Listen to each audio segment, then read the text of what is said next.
Fresco, qué merengue. A mi linda mujercita.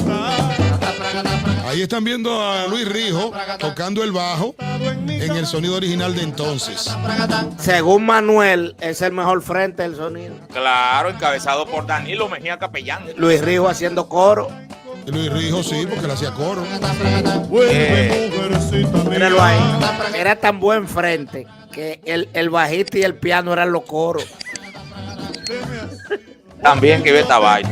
Usaron el pianista y el bajista. No, porque muchachos hacían una quinta y una sexta, era. No, pero ellos eran nuevos, no se sabían los coros. Una octava.